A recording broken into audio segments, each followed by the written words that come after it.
Okay, so 10:02 a.m. Monday mornings. I'm going live every Monday morning, 10:02 a.m. Kind of goes along with our sermon series at Redeemer Eastside, where we're talking about the resurrected church. And so I'm doing these missional moments on Monday mornings. And what I wanted to do today is overview where we're heading.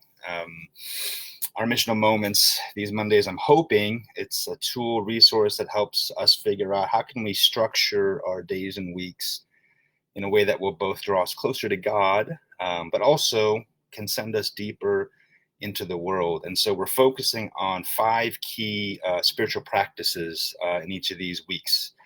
Why practices is a pretty good question. And so there are a couple of reasons for that. First, if you're like me, you're experiencing kind of a blur to all your days. They kind of run into one another. There isn't a lot of transition from work to home to school to that sort of a thing.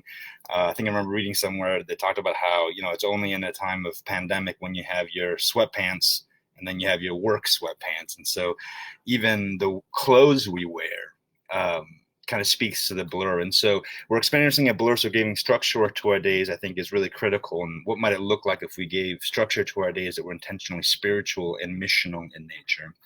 But also practices are important because they kind of shift things around a little bit. Now I'm, Presbyterian and Reformed, and a lot of times we think the key is thinking our way into a new way of acting. So as long as we get the right ideas and beliefs and theology in our mind, we believe that's what's going to change people's lives. But what if actually a big part of change is acting our way into a new way of thinking? That the practices that we keep, that the things that we do repeatedly, time and again, the habits that form our days and lives, what if there's actually a transformative power there as well? And so rather than thinking our way into a new way of acting, what if we started to act our way into a new way of thinking? So those are why we're focusing on practices. It brings structure to our days, but it also can be a way to change the way that we see and view and inhabit the world. Now, the 5 practices that we're going to be focusing on over the next few weeks are practices that spell out the word peace, P.E.A.C.E. Really easy way to remember it.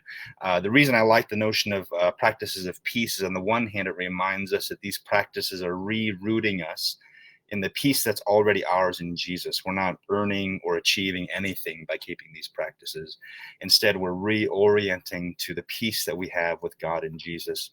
But I love the notion of practices of peace in another sense, because peace, the Hebrew word for peace, is of course shalom. It means harmony, it means flourishing. It means fullness. And so it's not just practices that fill us again, remind us of the peace that we have in Jesus.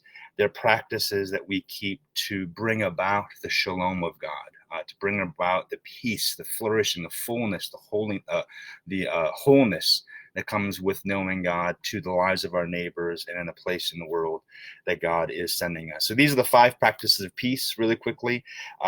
P stands for pause. It's the keeping of a weekly Sabbath. We'll look at that next Monday. E stands for eat, the practice of hospitality and shared meals. A stands for ask, the practice of asking great questions that spark spiritual conversations. C is for commune. How do we draw other Christians into these practices for accountability and encouragement? And then E is examine. It's a daily practice of scripture and prayer, and where we allow Jesus to examine our hearts. So the 5 practices of peace: pause, eat, ask, commune, and examine. And we'll look at each one of those to bring structure to our days and weeks, to draw us nearer to God, and also send us deeper into the world.